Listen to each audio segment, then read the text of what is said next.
বাংলাদেশের ওয়ানডে দলে এই মুহূর্তে সবচাইতে বড় দুর্বলতা কোনটা, কি কিংবা কে? এই প্রশ্নের উত্তরে আমি যদি বলি বাংলাদেশের ওয়ানডে ক্যাপ্টেন মেহেদী হাসান মিরাজ, তিনি নিজেই দলের সবচাইতে দুর্বল জায়গা, সবচাইতে বড় দুর্বলতা। আপনি আমার সঙ্গে দ্বিমত করতে পারেন, কিন্তু ইন রিয়ালিটি এটা কারেক্ট। 2026 বাংলাদেশের ওয়ানডে দলটার জন্য প্রচণ্ড রকম গুরুত্বপূর্ণ একটা বছর। গোটা 22 ওয়ানডে বাংলাদেশ খেলবে, র্যাঙ্কিংয়ে 9 নম্বরে থাকতে হবে সরাসরি বিশ্বকাপ খেলতে হলে। সেই যাত্রার প্রথম ধাপ শুরু হচ্ছে পাকিস্তানের বিপক্ষে 3 ম্যাচ ওয়ানডে সিরিজ দিয়ে বুধবার ফার্স্ট ম্যাচ। সেই ম্যাচে যাবার আগে বা সেই ম্যাচ নিয়ে আলোচনা করার আগে পার্টিকুলার 3টা ইস্যু নিয়ে আমি আলোচনা করছি। নাম্বার 1, বাংলাদেশ টিমের সবচেয়ে উইক পয়েন্ট মেহেদী হাসান মিরাজ। মেহেদী হাসান মিরাজ ম্যাচের আগের দিন প্রেস কনফারেন্সে বলেছেন তিনি এখন থেকে 7 নম্বরেই ব্যাট করবেন। খুব ভালো, কেননা তার অভিজ্ঞতা আছে। তিনি এর আগে বিভিন্ন সময় লোয়ার অর্ডার ব্যাটারদের নিয়ে খেলে ম্যাচ জিতিয়েছেন। এর আগে তিনি টপ অর্ডারে রান পেয়েছেন, বেশ রান টান পেয়েছেন, কিন্তু দল তাতে অনেক সময় জেতেনি। এগুলো মিরাজের কথা, আমার না, প্রেস কনফারেন্সেই বলেছেন। তাহলে 7 নম্বরে মিরাজের আসলে সামর্থ্য কতটুকু? বোলিংটা বাদ দিচ্ছি, মনে করে দিই আপনাদের, ঘাটতে হবে না কষ্ট করে। মিরাজ তার ক্যারিয়ারে ওয়ানডেতে এখনও পর্যন্ত 16 ইনিংস 7 নম্বরে ব্যাট করেছেন, রান করেছেন 226। 16 ইনিংসে 7 নম্বরে 226 ভালো রান না এখনকার যুগের ক্রিকেটে, একদম না। তারপর আমি মেনে নিচ্ছি তার এভারেজ কত জানেন? 14।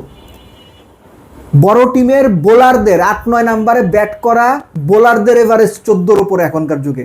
সবচাইতে ভয়ঙ্কর যে জায়গাটা মেহেদী হাসান মিরাজের, 7 নম্বরে তো খেলতে চাচ্ছেন তিনি, ওটাই নাকি তার জন্য ভালো পজিশন, যেখানে নর্মাল অলরাউন্ডাররা, নামি না নর্মাল অলরাউন্ডার কিংবা বোলাররা 120-এর স্ট্রাইক রেটে ওয়ানডে তো এখানে ব্যাট করেন। মিরাজের স্ট্রাইক রেট 7 নম্বরে, টোটাল ক্যারিয়ারে ওয়ানডেতে 77।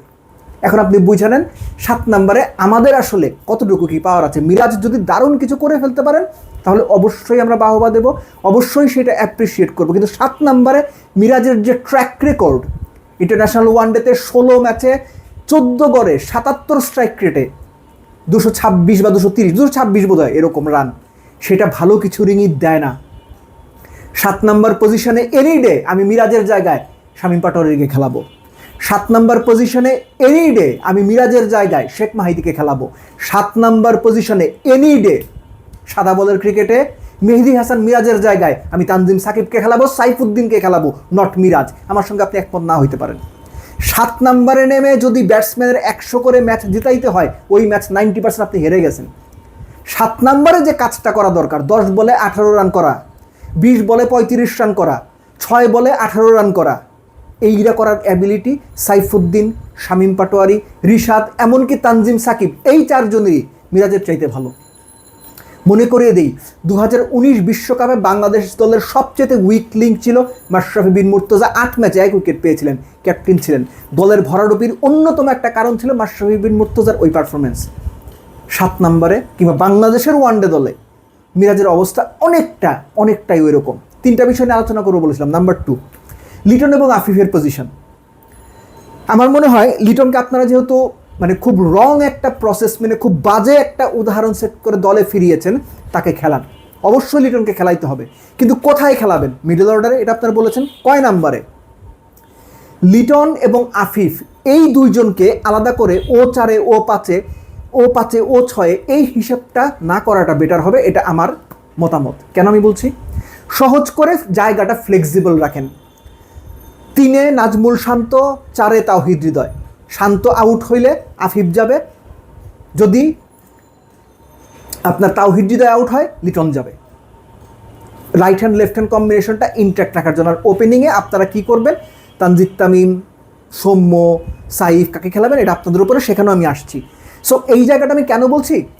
আফিফ এর আগেও একটা আলোচনাতে আমি বলেছি, আফিফ কখনোই 6 নম্বরের প্লেয়ার না। আফিফকে এর আগেও ফিনিশার বানানোর ট্রাই করা হয়েছে, আফিফ সেখানে বেশিরভাগ সময় ফেল করেছেন, ফেল করতে করতে দল থেকে বাদ পড়েছেন, আবার দলে ব্যাক করেছেন। সো একই রোল যদি আবার আফিফকে দেওয়া হয়, আফিফ যদি সাকসেসফুল হন সেটা বাংলাদেশের জন্য ভালো, কিন্তু আইডিয়ালি এই রোলটা আমি পার্সোনালি মনে করি আফিফ 6-এর জন্য না। সো এই জন্যই ফ্লেক্সিবলের কথাটা আমি বললাম, যে শান্ত নাম্বার 3-এ খেলবেন, তিনি আউট হয়ে যাওয়া মাত্র আফিফ যাবেন, lefty will be replaced by another lefty. Towhid Hridoy out হয়ে যাওয়া মাত্র লিটন যাবেন, righty will be replaced by another righty. So এরকম যদি একটা কম্বিনেশন দ্বারা করানোর চেষ্টা করা হয়, লং রানে সেটা ভালো একটা ইম্প্যাক্ট দিতে পারে। Number 3, opening.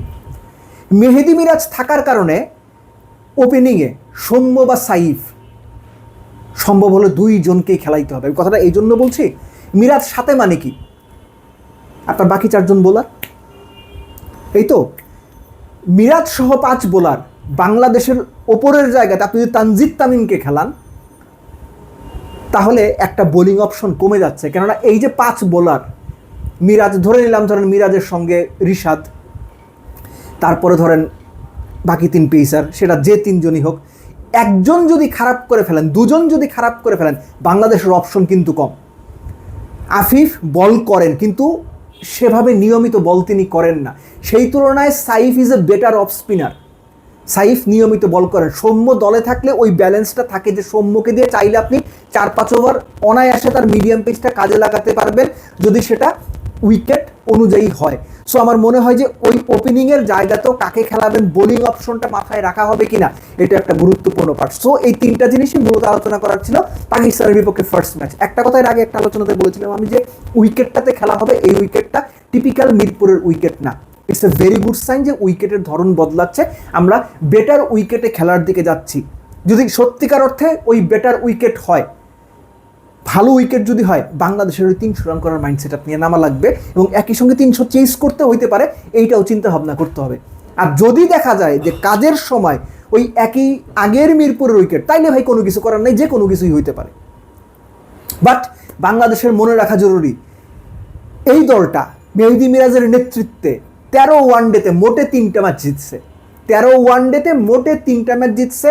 বাংলাদেশ সবশেষ 6টা ওয়ানডে সিরিজের 5টাতেই হারছে এবং সবশেষ 9 ওয়ানডেতে মিরাজের নেতৃত্বে সবশেষ 9 ওয়ানডেতে তারা মোটে 2 বার বোধহয় 50 ওভার ব্যাট করতে পারছিল।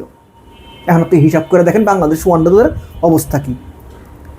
মেহেদী মিরাজের আন্ডারে সবশেষ 9 ওয়ানডেতে মাত্র 2 বার তারা 50 ওভার ব্যাট করতে পারছে। এই ফর্মেট আমরা নাকি সবচেয়ে ভালো। There will be serious challenge for Bangladesh. ওয়ানডেতে বাংলাদেশের জন্য এই 2026 এই 22টা ওয়ানডে, এই র্যাঙ্কিংয়ে 9 নম্বরে থেকে 2027 বিশ্বকাপ সরাসরি খেলা নিশ্চিত করা, it is going to be seriously challenging. তবে বাংলাদেশের এই দলটা সেই চ্যালেঞ্জ মোকাবেলা করার সামর্থ্য আছে। সামর্থ্যের কতটুকু তারা প্রয়োগ করতে পারবে এটা নির্ভর করবে ইন্ডিভিজুয়ালি অফকোর্স ক্রিকেটারদের উপরে। দ্বিতীয় হচ্ছে ক্যাপ্টেন কিভাবে লিড করছেন তার উপরে, কোন ক্যাপ্টেন লিড করছেন তার উপরে, ক্যাপ্টেনের মেন্টালিটি, ক্যাপ্টেনের অ্যাগ্রেশন, ক্যাপ্টেনের থট প্রসেস, প্লেয়াররা কিভাবে নিজেদের ভেতরে নিচ্ছে তার উপরে। লাস্টলি কোচ এবং টিম ম্যানেজমেন্ট, তারা টিমকে কতটুকু ফ্রিডম দিচ্ছেন, কতটুকু তাদের মতো করে খেলাটা অ্যালাউ করছেন, কতটুকু তাদের চাপমুক্ত রাখছেন, কতটুকু তাদের আপনার বিতর্কের বাইরে রাখছেন।